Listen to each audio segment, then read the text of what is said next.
Chess has long been considered the ultimate test of intellectual prowess, a game where raw brain power determines success. So why do men dominate the highest levels of competitive play? It's a question with no clear consensus in sight.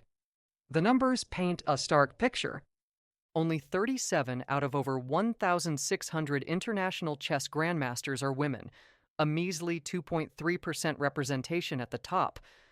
The highest rated female player in the world ranks just 89th overall. Even more shocking, the reigning women's world champion sits at a distant of 404th in the global rankings. This gender gap isn't limited to the elite. Women make up only 14% of U.S. Chess Federation players, dropping to 10% globally. The disparity starts early, with boys entering competitive chess at much higher performance levels than girls. A gap that never closes. So what's behind this massive imbalance? Some argue it's simple biology, pointing to differences in spatial reasoning and the effects of testosterone. Others see a long history of systemic sexism and cultural barriers keeping women out of the game. In 2015, Grandmaster Nigel Short ignited controversy by claiming women are simply not hardwired for chess success. His comments sparked outrage, with many female players sharing stories of the toxic environment they face. The backlash reached a boiling point in 2023. Over 100 women signed an open letter detailing systemic sexist and sexual violence, driving girls and women away from competitive chess. The accounts were harrowing, including stories of assault and harassment starting at shockingly young ages. Those arguing biology is destiny often point to testosterone as a key factor. Studies have shown the hormone can spike up to 700% during chess competition. They claim this gives men an innate edge in the aggressive, win-at-all-costs mindset needed at the highest levels. But critics say this ignores the long history of women's exclusion from chess. The first women's tournament wasn't held until 1897, over 1,000 years after the game reached Europe.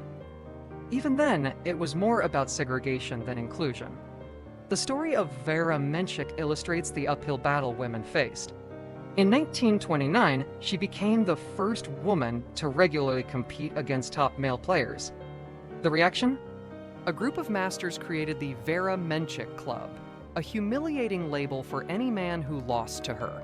Fast forward to today, and research shows women still face hidden disadvantages.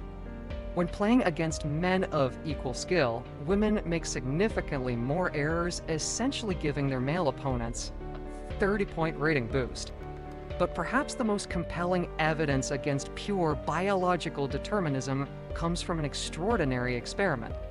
In the 1970s, Hungarian psychologist Laszlo Polgár set out to prove geniuses are made, not born, by raising his 3 daughters to become chess prodigies.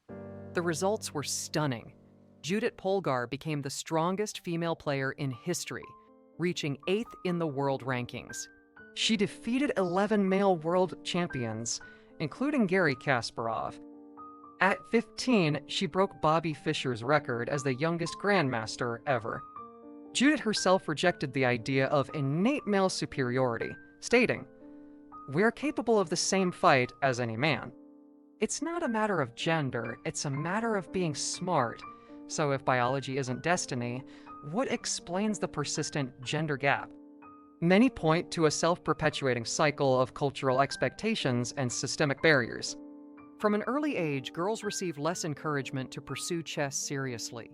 They have fewer female role models and face stereotypes about it being a boys' game. The hyper-competitive, often hostile environment of tournaments can be especially off-putting. The recent Me Too revelations in chess highlight how pervasive harassment remains. Women described a culture where sexual comments, unwanted touching, and even assault are disturbingly common. Many said this toxic atmosphere was a major factor in quitting competitive play. Adding to the problem, chess organizations send mixed messages. They claim the game offers perfect gender equality because it's purely mental, yet maintain separate women's competitions. If ability were truly the only factor, why would gender-segregated events be necessary? The participation excuse also falls flat under scrutiny. While fewer women play chess overall, the performance gap appears immediately when children start competing. This suggests the problem isn't just numbers, but systematic discouragement from the very beginning. Interestingly, the gender balance varies dramatically by country. In Vietnam, there are 48 women for every 100 men at the candidate master level. Georgia boasts a similar 47 to 100 ratio. Meanwhile, the US lags far behind at just 4 to 100. Mongolia leads the pack in FIDE's Gender Equality Index, with nearly 40% female participation. These geographic differences strongly suggest cultural factors play a much bigger role than any supposed biological limitations.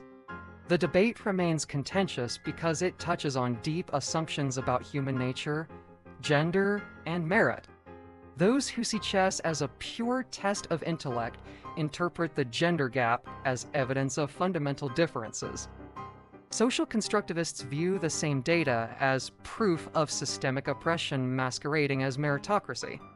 The reality likely lies somewhere in between. While subtle cognitive differences may exist on average, the Polgár experiment proved women can reach the absolute pinnacle of chess given the right support and opportunities. Ultimately, chess's gender paradox represents neither pure biology nor simple sexism. It's a complex interaction of cultural exclusion, systematic discouragement, harassment, and possibly subtle cognitive differences amplified by social factors. What's clear is that the current system isn't working. If chess truly wants to be the ultimate test of human intellect, it needs to ensure everyone has a fair shot at the board. Until then, the game will remain an imperfect measure of mental prowess, one that says as much about our society as it does about our minds.